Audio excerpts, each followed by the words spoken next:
Como es miércoles, hoy nos visita Salena Sainz de Natura de Nutrición. Hola Salena, buenas noches. Buenas noches a todos. Me has chivado que vamos a hablar de algo que cada vez hay más, o tengo la sensación de que cada vez hay más, diabetes. Sí, bueno, es que ha aumentado mucho la prevalencia de diabetes, cada vez se estima que va a seguir en un incremento pues bastante exponencial y sobre todo es un tema que me preocupa porque he recibido varios pacientes en consultas, niños.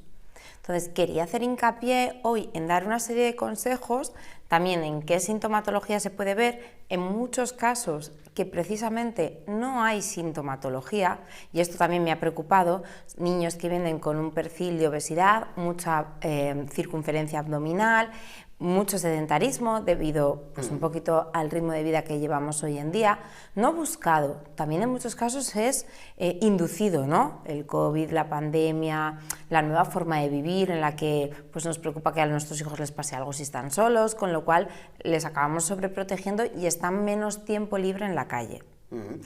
O sea, cada vez hay más diabetes en niños. ¿La diabetes cómo se detecta? ¿Qué síntomas da? Bueno, uno de ellos suele ser, se habla de la polifagia, la poliuria, ¿vale? La poliuria es que orinas mucho y la polifagia es que comes mucho. Hay ciertas personas que tienen como cierta ansiedad por la comida y esa elevada entre comillas, glucemia en sangre hace que tengas mucha sed. Esto es para que ese agua ayude a eliminar el azúcar que tenemos en sangre a través de la orina. Entonces, si tenemos un peque o un niño que lo tenemos con obesidad, que sea sedentario, que sientas que come en grandes cantidades, que siempre tiene hambre, y que luego además pues empieza a orinar más, habrá que hacerle un chequeo. Aún así, mi intención es mandar un mensaje de miremos a todos los niños que tengan obesidad, porque lo de niño gordito, niño feliz, a mí me gustaría hacer un punto y aparte. Una cosa es tener un par de kilos por encima del peso recomendado o que pues, tu constitución no es extremadamente de delgadez, y otra cosa es el tema que traigo hoy en día, que es la obesidad, ¿no? Es una grasa acumulada muy por encima de las recomendaciones que la OMS nos da hoy en día. Hay dos tipos, bueno, yo de diabetes no tengo ni idea. Sí. Hay dos tipos de diabetes, ¿no? Los que se pinchan y los que no se pinchan. Bueno, ¿o no es así? Sí, no es exactamente así, porque puede haber, hay tipo 1 y que tipo es, 2. Y tipo 2. La tipo 1 es la insulinodependiente, quiere decir que tu páncreas deja de funcionar porque tu propio cuerpo destroza ese órgano, ¿no? Es una enfermedad autoinmune. Tu sistema inmunitario ataca al páncreas, pierdes las células beta y no fabricas insulina. Por tanto, te tienes que pinchar insulina. Y en la tipo 2, que a veces mal llamada la buena, no hay diabetes buena, siempre es una enfermedad, es una patología a controlar, es aquella en la que generamos mucha insulina, tu páncreas genera mucha insulina, pero está sano el páncreas, pero hay una resistencia a la insulina. Entonces, la insulina es la hormona que hace que entre comillas, vamos a decir vulgarmente, la energía en la célula, ¿no? Entre comillas. Entonces, es esa llave. ¿Qué ocurre? Que la célula no lee bien, hay un exceso de insulina circulante, pero no funciona. Con lo cual, tenemos un efecto parecido, que aumenta la glucemia en sangre. La diferencia es que en este caso, cuando va avanzando mucho la patología, también podemos encontrar diabetes tipo 2 que tengan insulinodependencia. Esto quiero también dejarlo claro. Y por otro lado, decir que la 1 no hay manera de revertirla. Esto es importante para todos aquellos que leéis herboristerías, o sea, curanderos. Cuando el páncreas ha dejado de funcionar en ese sentido, olvídate. Cuando tu páncreas tienes una patología autoinmune en el que el páncreas ya no tiene células beta, estamos a futuro con la esperanza de las células madre, pero no es el caso actualmente. No hay hierbas que reviertan la diabetes y no hay ningún otro tipo de medicación. Tampoco la insulina la revierte. Simplemente la insulina lo que hace es incorporar lo que tú no tienes de forma natural. Pero sí se puede revertir la diabetes tipo 2 porque es un problema metabólico que generalmente va más relacionado con la obesidad y el sedentarismo. Entonces, no en todos, pero en la mayoría de los casos, si revertimos ese estado, podemos llegar a quitar la medicación. O sea, ¿podemos ser diabéticos de diabetes tipo 2 y dejar de serlo con el tiempo? Incluso podemos llegar a ser diabetes gestacionales. Eso nos pasa a las mujeres, que hay una metabolización diferente del azúcar en el embarazo, ¿vale? Entonces, hay ciertas personas, por eso se nos hace la llamada curva de la glucemia, que esto muchas personas que nos estén escuchando, la curva del azúcar, que se llama vulgarmente, que te dan glucosa, tú la bebes y dependiendo cómo la metabolices, pues se te acondiciona seguir el embarazo normal o hacer una dieta con ejercicio específico, incluso en algún caso pueden llegar a tener requerimientos de insulina y cuando da salud desaparece completamente.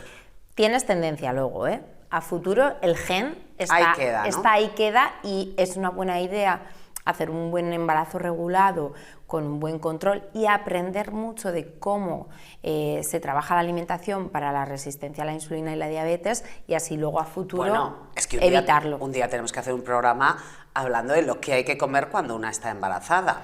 Porque esa es otra también, mira, ahí sí que tú que mencionas mucho a nuestras abuelas, que tenían mucha razón en muchas cosas, lo de comer por dos no es una de ellas. No, ahí estaban totalmente equivocadas. Totalmente erróneas. Si es una cosa así hasta el 7º mes de embarazo. Comiendo absolutamente normal, lo que sí que se pueden generar, y esto es cierto, ciertos antojos. Esto es verídico, ¿no? Y en la práctica lo vemos.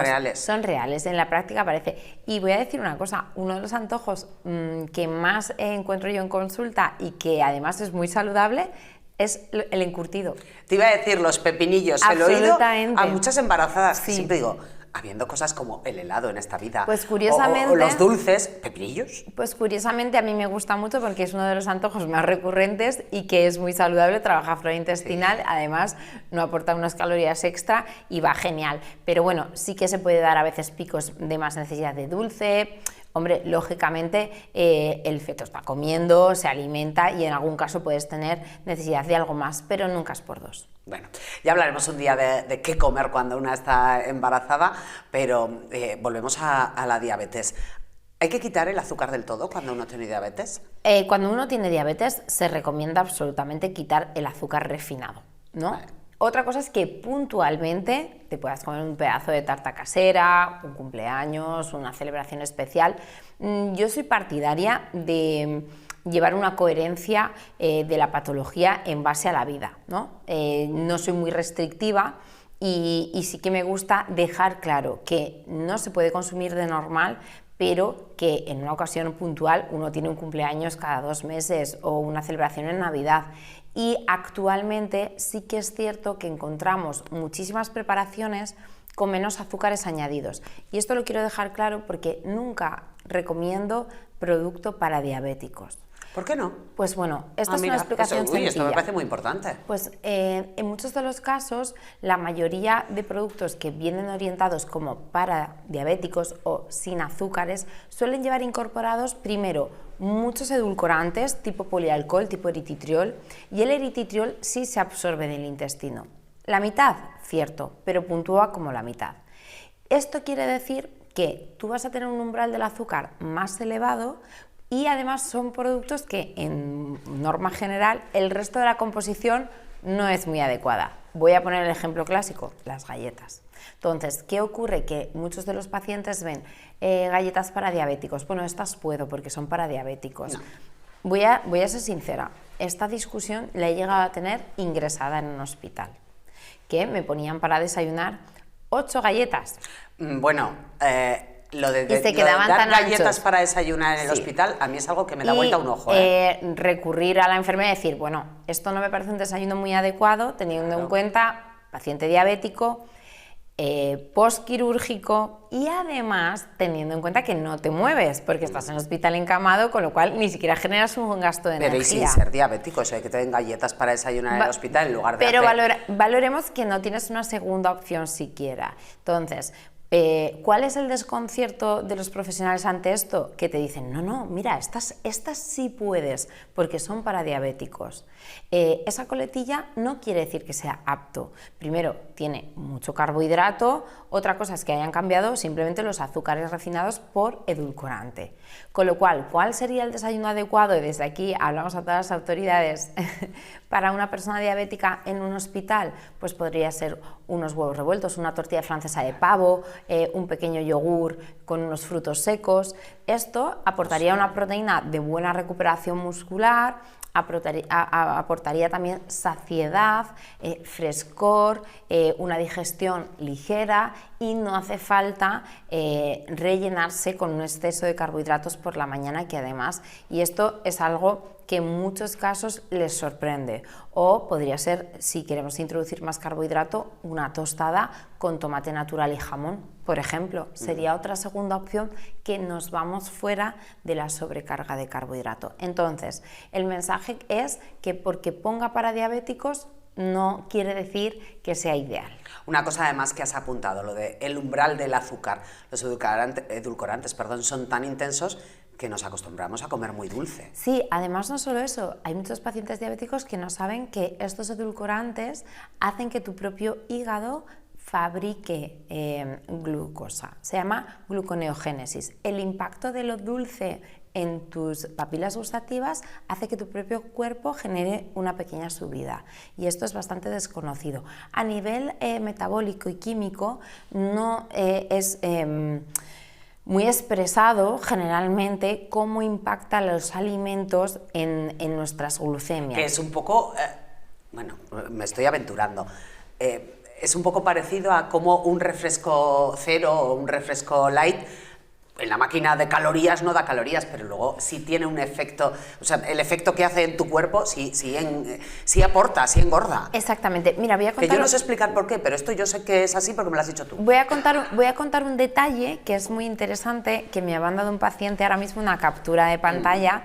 era de una Burger Meat, ¿no? Entonces, según él, me ha dicho, uy, mira qué hamburguesa más buena he encontrado, porque pues las calorías no eran muy altas. Pero claro, cuando te pones a leer los ingredientes, es cierto que un 85-90% es carne, pero primero, ¿qué origen tiene esa carne? ¿Qué tipo de pienso ha consumido esa carne? Y luego también vamos a pensar en qué tipo de proteína nos va a aportar.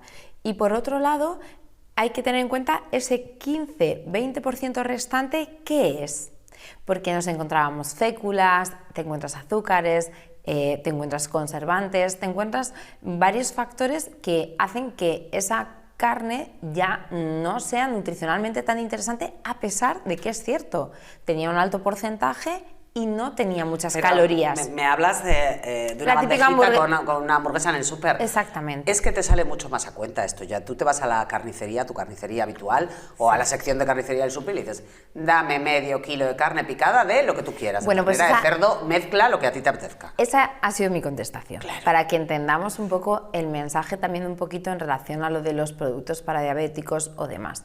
No solo las calorías son importantes, no solo la cantidad de azúcar que aporta es importante un producto, sino qué tipo de azúcar estamos incorporando o qué tipo de féculas. Las féculas, por ejemplo, también son un producto que va a tener un impacto en la glucemia. Entonces, si tú comes una carne que es 100% carne picada, no va a tener un impacto en la glucemia, al igual que si compras esta hamburguesa que un 20%, por ejemplo, sean féculas. Incluso encontraremos falsos azúcares introducidos en la formulación en formato, en nomenclatura como dextrosa, ¿vale? Que en muchos casos aparecen así, o jarabe de maíz, o jarabe de, ¿vale? Que tú dices, no, que es maíz, no, bueno, es un azúcar oculto.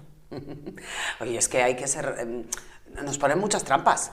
Sí, la industria al final va siempre un paso por delante. Si te das cuenta, esto lo hemos hablado en muchas ocasiones, cuando nos contaron la historia de que las grasas eran malas y provocaron la producción del producto light, y fue un boom. Cuando ha habido un boom en contra del azúcar, que esto también a mí me gusta mucho decirlo, una persona sana que hace deporte, que tiene una buena salud y una buena composición corporal, no debe meter alimentos con edulcorantes. No es necesario, y además el edulcorante barre flora intestinal, con lo cual sería contraproducente. ¿El edulcorante nos barre la flora intestinal? Sí, barre en flora, entonces es un perjudicial para nuestra microbiota, que hemos dicho que es tan importante en otras ocasiones. Y luego, por otro lado, también me gustaría hacer un hincapié que me parece bastante importante en relación a todos los productos que vayan en relación a modas. Esto quiere decir, ahora estamos en la moda del entreno, ¿no? Hemos pasado de los productos light, los productos cero azúcar, ahora estamos con las grasas saludables y el exceso de proteína, ¿no? Sí. Entonces, son dos corrientes que están actualmente pues como muy en boga. Cuando llevas, en mi caso, que son ya casi 2 décadas pues en esto de la salud y de la sanidad, vas descubriendo pues eso, que cada 2, 3 años, sale una 5, chorrada nueva. sale. Eso es, una tendencia. Esta tendencia es aprovechada por la industria, lógicamente. Ahora, ¿con qué estamos? Con todos los tipos de yogures extra de proteína. Me parece muy curioso. El otro día tenía una paciente que es una chica, que tiene una alimentación saludable, normal y corriente, que hemos puesto bastante equilibrada, y le dio la urea un poquito alta. Y me dice, Salena, ¿esto por qué puede ser? Le digo, ¿cuántos yogures de proteína estás metiendo? 2, y le digo, bueno, primero vamos a bajar, no necesitas que esos lácteos... ¿Los yogures normales no tienen proteína? Sí, esto es un exceso que lógicamente viene a raíz de una demanda que está pidiendo lo que es la sociedad en base lo mismo que a los batidos de proteína. ¿Qué hacen? Suben tu urea. Es muy fácil, y esto ya lo hemos comentado en otros programas, llegar a un requerimiento de proteína adecuado para aumentar masa muscular con la comida normal. Puede haber alguna persona que está alta en peso y que quiere un requerimiento extra, o incorporar un recuperador muscular, que no vamos a demonizar todo, pero que añadir proteína en exceso no tiene sentido, porque nosotros ya solemos comer con un porcentaje alto. Y lo mismo me ocurre con las grasas. ¿Las grasas saludables? Sí, algunas, otras no. ¿Quiere decir que tengo obligatoriamente ahora que seguir la moda keto o ceto? A mí no me parece una gran opción. Y menos en pacientes que sean sanos. Esto quiero dejarlo muy claro. Si no tienes una patología, tienes una composición corporal normal, ¿para qué demonios vas a privarte de todos los grupos de alimentos que puedes disfrutar? Otra cosa es que nos encontremos ante un paciente con una patología, pues estamos hoy hablando un poco de la diabetes, sí. En otro caso que encontremos un hipotiroidismo, que encontremos un colesterol muy desajustado. Lo mismo, hablaremos un día del colesterol y de los nuevos baremos de colesterol. Creo que estamos siendo a veces excesivamente estrictos en estos baremos, que han bajado ya 3 veces. Es cierto que es bueno controlar un valor de colesterol adecuado, pero puedes tener el colesterol por encima de 200 si tu colesterol malo es bajo y el bueno está un poco alto. Eres sano, haces una buena alimentación y, como hemos dicho, tienes un buen descanso y haces ejercicio. No importa que no haya un 200, que haya un 220. Sale el asterisco ahí en la analítica y uno se vuelve loco. En relación al asterisco, claro, creo que es excesivamente llamativo. Sí, es que tenemos el síndrome del asterisco. Hablando de pacientes, casos reales, me vino el otro día una chica que, lloraba a mares. Le había dado la analítica fatal. Según ella era el desastre la última pandemia la había hecho polvo y estaba destrozada por dentro, por fuera. Su organismo no tenía un solo valor que no estuviera en el límite de referencia, o por encima o por debajo. Si el límite era 9, tenía 9,1, si el límite era 5, tenía 4,9, con lo cual todos los asteriscos eran básicamente, no tenían ningún tipo de importancia. Entonces, desde aquí también mandaron un mensaje a el que tengas un valor 0,1, incluso 0,5, dependiendo un poco de cuáles son los baremos, ¿no? Pero un poquito elevado, por encima o por debajo, no hay que darle tanta importancia. Es un poco como el percentil, de los niños de crecimiento y tal eso. Cual. Es un poco para orientarnos. Tal cual. Por ejemplo, hay muchas personas, hablando en relación a lo del colesterol, que otro día hacemos hincapié, que tienen una hipercolesterolemia de origen familiar. O sea, su propio organismo genera colesterol. Si nosotros conseguimos que ese colesterol esté en parámetros, como hemos dicho, el bueno coherente, alto, y el malo corregido, no tenemos triglicéridos, no hay exceso de perímetro abdominal, lo daríamos por bueno. Y a nivel de glucemia, mi mayor consejo, para terminar yo creo un poco el mensaje de hoy, es: no los carbohidratos son un enemigo, pero sí que vamos a seleccionarlos de origen de las verduras y de la legumbre por encima de pastas y arroces refinados. ¿Y qué hacemos con las frutas? Vale. ¿Qué pasa con la fruta? Pues la fruta hay que dominar las cantidades. ¿En qué sentido? De que no podemos comernos una caja de cerezas, que no podemos abusar de las uvas, que no podemos abusar del dátil, que no podemos abusar de ciertas frutas que son muy azucaradas. El dátil yo no lo considero ni fruta. Podemos ir haciendo, pero ahora está muy de moda, por ejemplo, lo mismo que el aguacate, como grasa saludable, el dátil ahora está como muy puntero, ¿no? Y yo me acuerdo que antiguamente era más como en las casas la uva pasa, sí, y ahora, bueno, y ahora pues ahora el dátil está. He llegado a ver en redes sociales un plato que me llamó mucho la atención y que no me pareció para nada interesante a nivel nutricional, porque esto... un poquito, si lo ligas a una vida en el día a día, está desorbitado. El dátil relleno de crema de cacahuete. Coño. Bueno, pues lo veo por todas partes. Uy, se me ha escapado. Hija, es que es una bomba el dátil. Pero por ejemplo. Si tienes que necesitar 2 litros de agua después de comerte un dátil relleno de crema pues de cacahuete. Esto lo he visto. Entonces, ante este tipo de platos hay que dar una buena información para cortar este tipo de preparaciones. Que sea saludable no quiere decir que sea adecuado. El cacahuete es sano, sí, el dátil también, pero no quiere decir que sea un plato adecuado y nutricionalmente orientado además a toda la población, porque esto ya sabes que las redes sociales lo que hace es, entre comillas, equiparar a todos por igual, y siempre hablamos de que hay que personalizar. Pues la diabetes, que yo me quedo con lo que has dicho, que una diabetes tipo 2 podemos llegar a controlarla y revertirla. Ese era el mensaje del día de hoy. Un poco diferenciar las dos diabetes y avisar de que la obesidad y el sedentarismo es la que provoca la diabetes tipo 2 y que podemos hacer un control. Y esa vigilancia de los niños, bueno, pues que tengan sobrepeso, un exceso de contorno, ¿no? La grasita a nivel de pecho, a nivel de abdomen. Salena, que muchísimas gracias, como siempre, un placer. A vosotros, ha sido un placer. Una pausa, Publi, ahora enseguida volvemos.